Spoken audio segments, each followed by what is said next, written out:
Hello प्यारे विद्यार्थियों, कल हमने एक्सरसाइज 3.4 इसमें विलोपन विधि का प्रयोग हो रहा है। विलोपन विधि से हम रैखिक समीकरण युग्म हल करना सीख रहे हैं, उनका अध्ययन कर रहे हैं।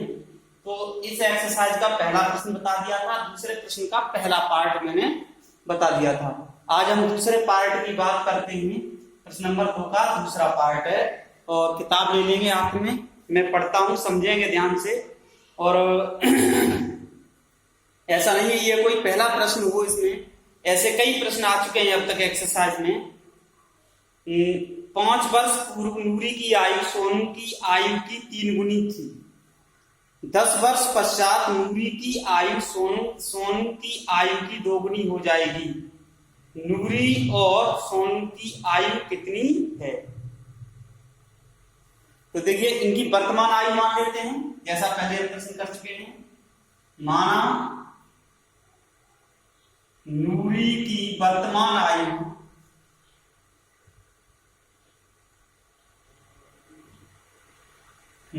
वर्तमान आयु x वर्ष तथा सोनू की वर्तमान आयु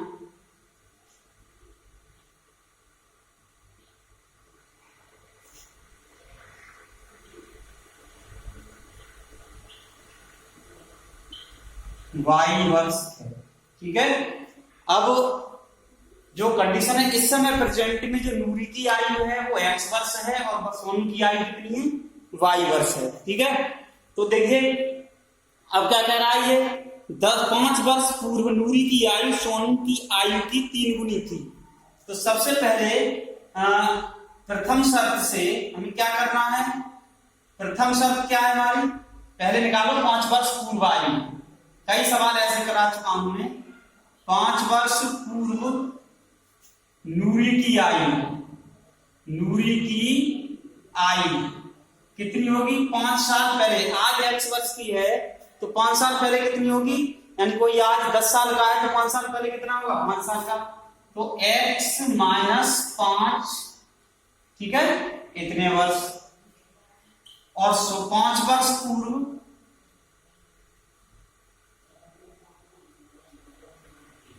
सोनू की आयु y माइनस 5 वर्ष। ठीक है, ये हो गई। अब क्या दिया है? प्रश्नानुसार जो हमें कंडीशन दी गई है, नूरी की आयु 5 वर्ष पूर्व सोनू की आयु की 3 गुनी थी। तो देखो x माइनस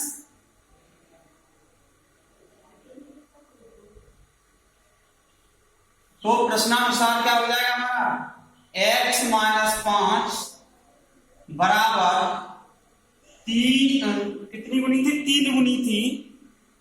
तो 3 गुणा y माइनस 5, यानी नूरी की आयु सोनू की आयु की 3 गुनी थी। अब हम दोनों की आयु बराबर कर दिए, तो या तो हम इसका 1/3 कर दें, यानी 1 तिहाई कर दें तो इसके बराबर हो जाएगी, या इसको 3 गुना कर दें तो बराबर हो जाएगा।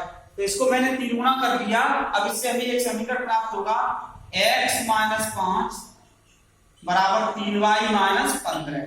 इनको दोनों को इधर पक्षांतर कर लेते हैं। x माइनस 3y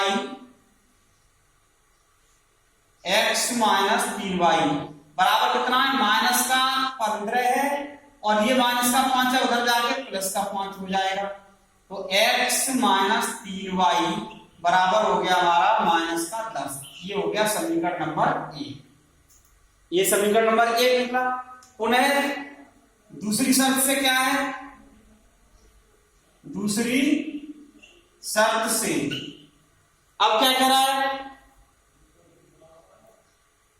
10 वर्ष पश्चात, यानी आगे 10 वर्ष बाद नूरी की आयु सोनू की आयु की 2 गुनी हो जाएगी।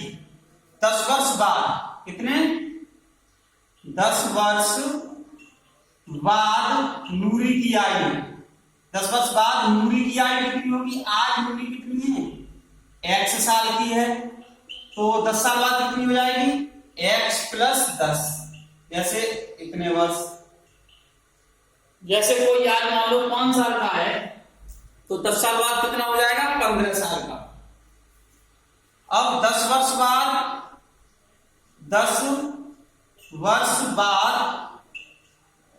सोनू की आयु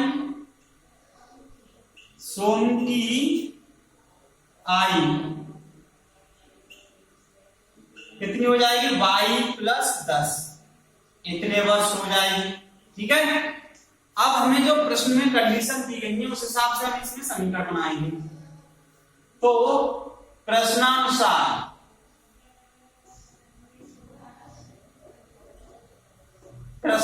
क्या हो जाएगा? x+10 y+10, यानी x+10 जो नूरी की आयु है वो किसके सोनू की आयु की 3 गुनी हो जाएगी। तो हम या तो इसको 1/3 कर दें या इसको दुगनी हो जाएगी। आयु 2 गुनी हो रहा है तो इसको 2 गुना कर दूं तो सोनू की आयु और नूरी की आयु कैसी हो जाएगी? बराबर हो जाएगी। या तो हम इसको आधा कर दें तो इसके बराबर हो जाएगा, या इसको दुगना कर दें तो इसके बराबर हो जाएगा। तो ये दूसरी सब कई प्रश्न इस प्रकार के आ चुके हैं। अब देखो x+10 बराबर 2y+20, इनको इधर पक्षांतर करेंगे तो ये आ जाएगा x-2y बराबर 20-10, इसको इधर भेज दिया तो x-2y बराबर कितना आ गया? 10। ये डालो समीकरण नंबर 2। अब इनको विलोपन विधि से हल करना है। तो देखो कैसे हल करते हैं। इसका x का गुणांक 1 है, यहाँ x का गुणांक 1 है, समान है तो सीधे सीधे हम घटा देते हैं। समीकरण 1 में से 2 को घटाने पर, देखो घटाने का दूसरा तरीका अगले प्रश्न में बताता हूं मैं, इसमें तो ऐसे बता देता हूं। इसका LHS कितना है? 1 का x-3y माइनस इसका LHS कितना है? x-2y, इसका RHS कितना है? -10। ठीक है, इसका RHS कितना है? +10, तो ये भी -10 हो जाएगा। तो अब इसका ब्रैकेट हटाएंगे, LHS में से LHS हटा देते हैं और RHS में से RHS। तो x-3y माइनस x प्लस के 2y बराबर -20 हो जाएगा। माइनस का x प्लस का x कट जाएंगे, माइनस के 3y में से माइनस प्लस का 2y जाएगा तो माइनस का y बचेगा और ये कितना है? -20। तो ये आ गया हमारा, इससे माइनस से माइनस कट गया, y बराबर आ गया 20। पुनः y का मान किसमें लगा दें? y का मान समीकरण 1 में रखने पर,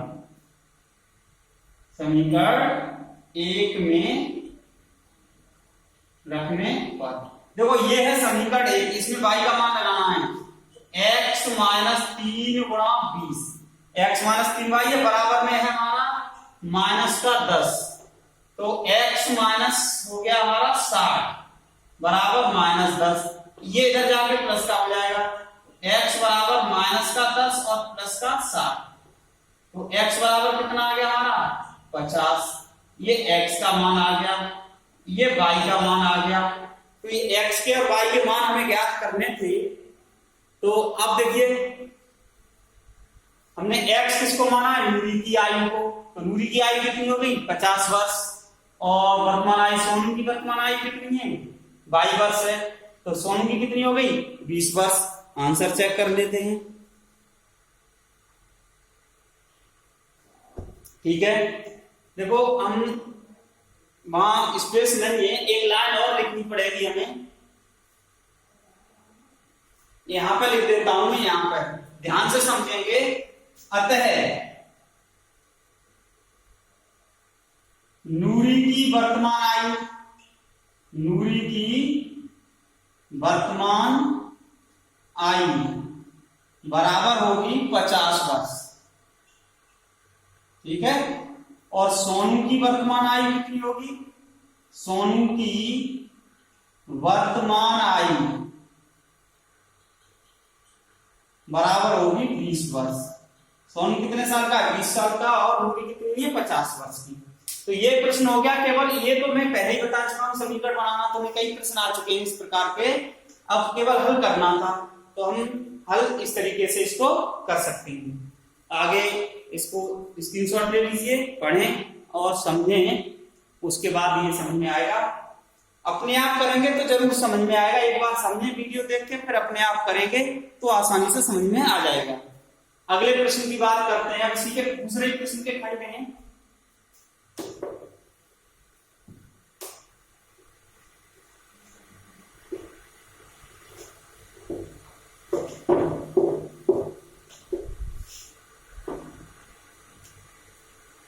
दूसरे का तीसरा खंड है। क्या दिया गया है समझ लेंगे। दूसरे का तीसरा खंड, 2 अंकों की संख्या के अंकों का योग 9 है। इस संख्या का 9 गुना संख्या के अंकों को पलटने से बनी संख्या का 2 गुना है, वह संख्या ज्ञात कीजिए। तो देखिए, ऐसा ये प्रश्न अब तक पहली बार आया है और ये अच्छा प्रश्न है, इसको हमें अच्छे से समझना है। तो देखिए, माना 2 अंकों की संख्या होती है, जैसे थोड़ा सा समझा दूं तुम लोगों को। मान लो ये 23 है, 2 अंकों की संख्या है, इसमें इकाई का अंक कितना है 3 और दहाई का अंक कितना है 20। तो इसको हम कैसे लिख सकते हैं 10 गुणा 2 प्लस 3। ये इकाई का अंक तो अकेला आता है, दहाई का अंक जो होता है वो 10 के गुणा करके लिखा जाता है। तो इसको हम 10 दूनी 20 और 3 23। ऐसे ही मान लो कितनी भी 2 अंकों की संख्याएं हैं, उनको हम इसी रूप में लिख सकते हैं। तो देखिए, अब मैं समझाता हूं इसमें कैसे लिखेंगे। माना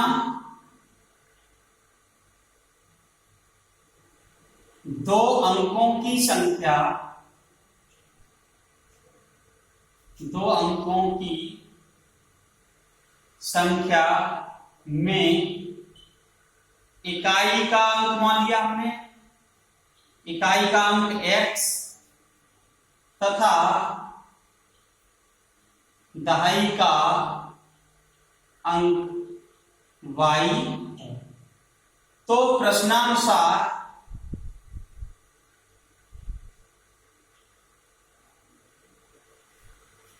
इकाई का अंक x तो दहाई का अंक कितना है x है। तो प्रश्नानुसार अंकों का योग कितना दिया है, अंकों का योग दिया गया है कितना 9। तो x प्लस y कर दो या y प्लस x कर देते हैं, ये अंकों का योग हो गया। अंकों का योग कितना दे दिया है हमें, अंकों का योग है 9।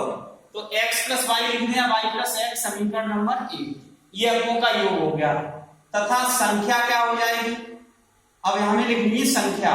जब हम संख्या लिखेंगे, जब हमें चर दिए गए हैं ये, तब जो संख्या लिखी जाती है 2 अंकों की, वो कैसे लिखी जाएगी, वो लिखी जाएगी इकाई का अंक x है, दहाई का अंक y है। तो मैंने अभी बताया था 10 गुणा y प्लस x।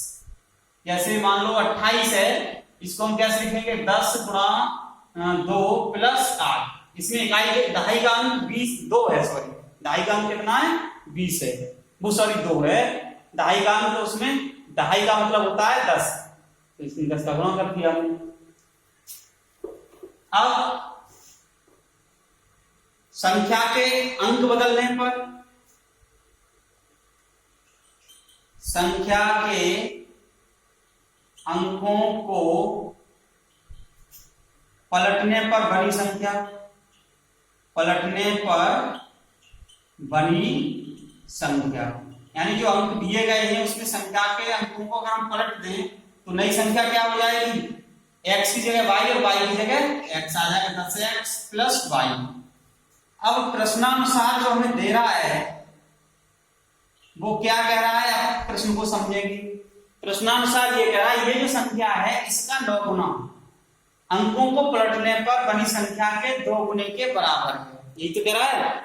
यानी 2 अंकों की संख्या, 2 अंकों की संख्या के अंकों का योग 9 है, तो उससे तो अंकों का योग 9 है, पहली शर्त बन गई हमारी। दूसरा, इस संख्या का 9 गुना, यानी ये वाली जो संख्या ये बनेगी तो इसका 9 गुना अंक, संख्या के अंकों को पलटने से बनी संख्या, संख्या का 2 गुना है। यानी इसका लौगुना इसके अंकों को पलटने पर बनी संख्या का 2 गुना है, वह संख्या ज्ञात कीजिए। तो प्रश्नानुसार इसमें कितने का गुना होगा? इसका जो 9 गुना है 9 गुणा 10y प्लस x बराबर इसके 2 गुने के बराबर है 2 इंटू 10x प्लस y। एक समीकरण यहां से बन जाएगा 10 में 90y प्लस 9x बराबर 10 दूनी 20x और ये हो जाएगा प्लस 2y। दोनों को इधर पक्षांतर कर देते हैं या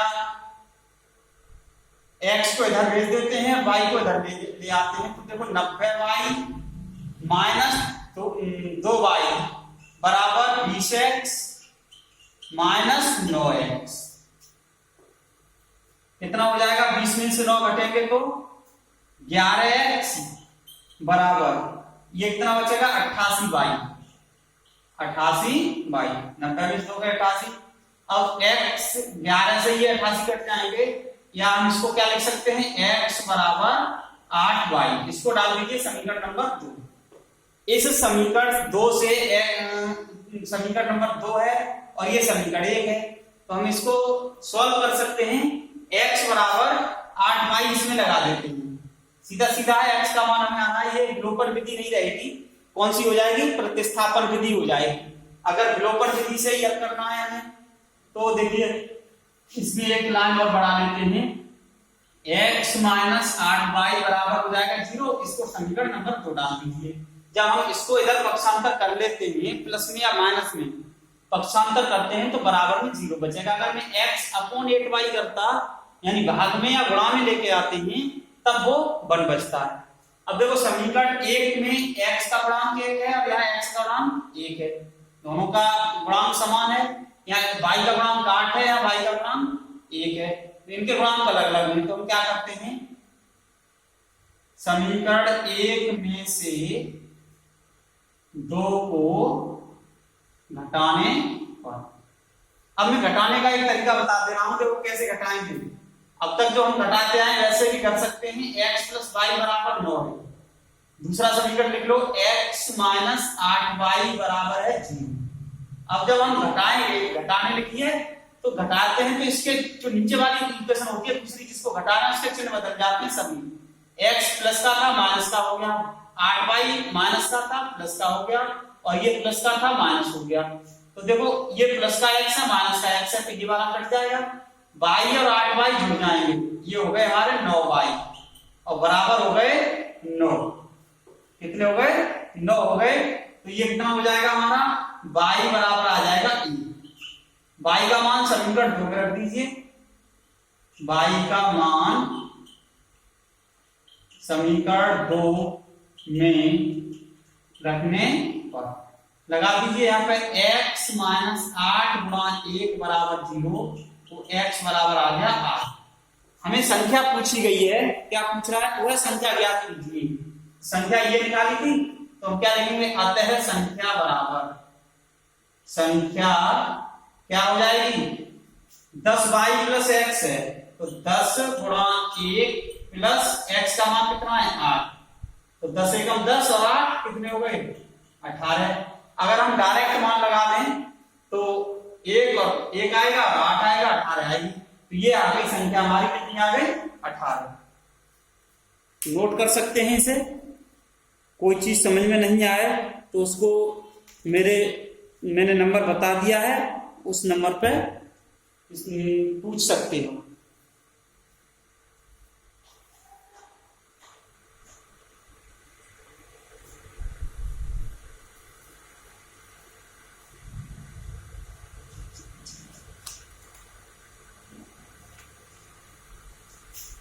इसके बाद है इसका चौथा पार्ट है दूसरे सवाल का।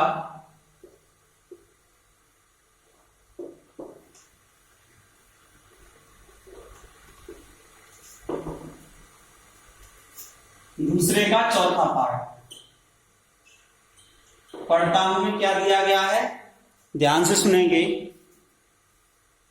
मीना 2000 रुपए निकालने के लिए बैंक गई। उसने खजांची से 50 रुपए तथा 100 रुपए के नोट देने के लिए कहा। मीना ने कुल 25 नोट प्राप्त किए। ज्ञात कीजिए कि उसने 50 रुपए और 100 रुपए के कितने कितने नोट प्राप्त किए। तो देखिए हमें अलग अलग संख्या ज्ञात करनी है। मानना 50 रुपए के एक्स नोट तथा 100 रुपए के वाई नोट मीना ने प्राप्त किए। ठीक है। अब जो प्रश्न में दिया गया है, हमने मान लिया एक्स नोट तो 50 रुपए के हैं और वाई नोट कितने के हैं, 100 रुपए के। अब क्या कह रहा है, उसने कुल 25 ही नोट प्राप्त किए। तो देखिए 50 रुपए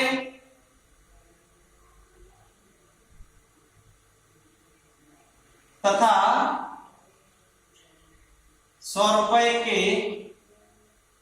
नोटों की कुल संख्या कितनी है?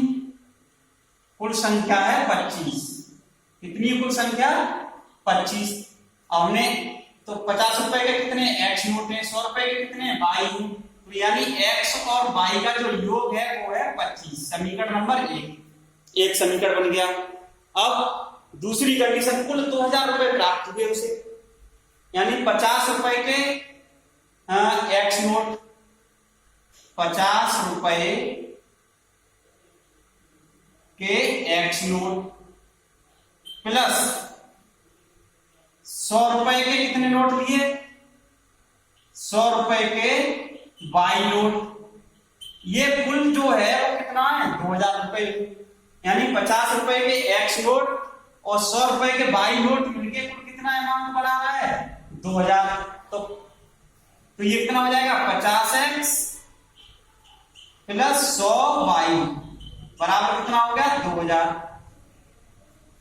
अतः ये लिख दिया हमने। अब 50 से देखो, 50 से ये भी तीनों डिवाइड हो रहे हैं, तो हम पूरे समीकरण को 50 से डिवाइड कर देंगे सरल करने पर। इसको हम सरलीकरण भी कहते हैं। तो x प्लस 50 दूनी 2y बराबर 50 चौक 2 से ये 40 बार कट जाएगा। इसको समीकरण नंबर 2 डाल दीजिए। अब 1 और 2 को हल करते हैं। देखो x के गुणांक नहीं है, दोनों में समान है। x के गुणांक समान है, y के गुणांक अलग अलग है। तो हम 1 में से 2 को घटा देते हैं। समीकरण 1 में से 2 को घटाने पर, समीकरण 1 में से 2 को घटाएंगे। अब मैं दूसरे तरीके से ही घटा रहा हूं। देखो x प्लस वाई बराबर 25। एक तो तरीका पहले बता दिया मैंने, LHS में से LHS घटा दो, RHS में से RHS घटा दो। तो दूसरी समीकरण क्या है हमारी, x प्लस 2y बराबर 40। क्या लिखा है, घटाने पर। मैंने बताया था जब जोड़ते हैं तो कोई भी अंतर नहीं आता है। अब घटाते हैं, दोनों के चिन्ह समान है तो घटाएंगे ही घटाएंगे। ये मैं पहले ही बता चुका हूं। अगर हम जिस चर को विलुप्त कर रहे हैं यानी विलोपित कर रहे हैं, उनके दोनों के चिन्ह समान हैं तो घटाएंगे, और विपरीत चिन्ह है तो जोड़ते हैं।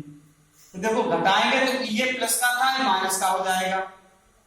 ये भी प्लस का, ये भी माइनस का हो जाएगा। ये भी प्लस का, ये भी माइनस का हो जाएगा। अब ये प्लस का, ये माइनस का, ये कट जाएंगे।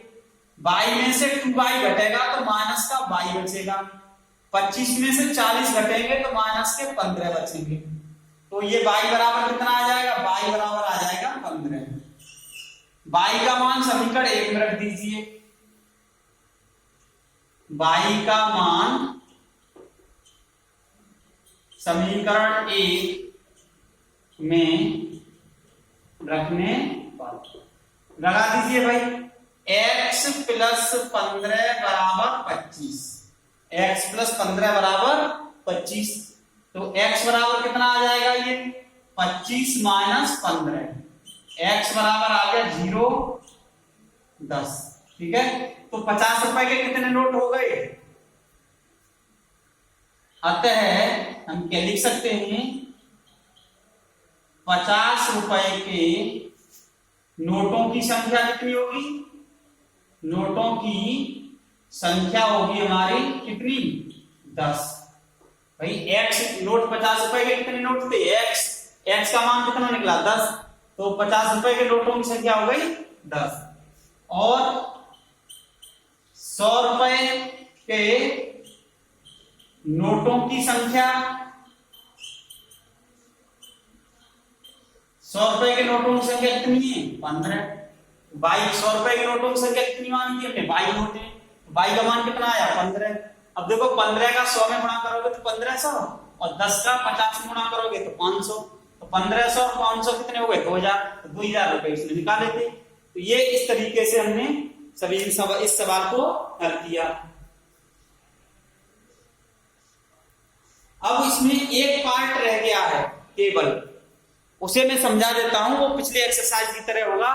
उसमें क्या दिया गया है, किराए पर पुस्तकें देने वाले किसी पुस्तकालय का प्रथम 3 दिनों का एक नियत किराया है तथा उसके बाद प्रत्येक अतिरिक्त दिन का अलग किराया है। सरता ने 7 दिनों तक एक पुस्तक रखने के लिए 27 रुपए अदा किए, जबकि सुशी ने एक पुस्तक 5 दिनों तक रखने के लिए 21 रुपए अदा किए। नियत किराया तथा प्रत्येक अतिरिक्त दिन का किराया ज्ञात कीजिए। एक सवाल हमने पिछली एक्सरसाइज में किया था, उसमें टैक्सी के भाड़े की बात हो रही थी। तो टैक्सी के भाड़े की बात हो रही थी, तो उसमें हमने टैक्सी का भाड़ा नियत था, प्रति किलोमीटर किराया था। सेम उसी प्रकार का ये सवाल है। तो नियत किराया मान लेंगे x रुपए और अतिरिक्त प्रत्येक दिन का किराया y रुपए मान लिया। तो उसके जो कंडीशन दी गई है उसके हिसाब से समीकरण बना लेंगे और उन्हें हल कर लेंगे। आज ये तुम्हारी दूसरी विधि समाप्त होती है, विलोपन विधि। अगले वीडियो में वज्र गुणनखंड विधि की चर्चा करेंगे हम। धन्यवाद।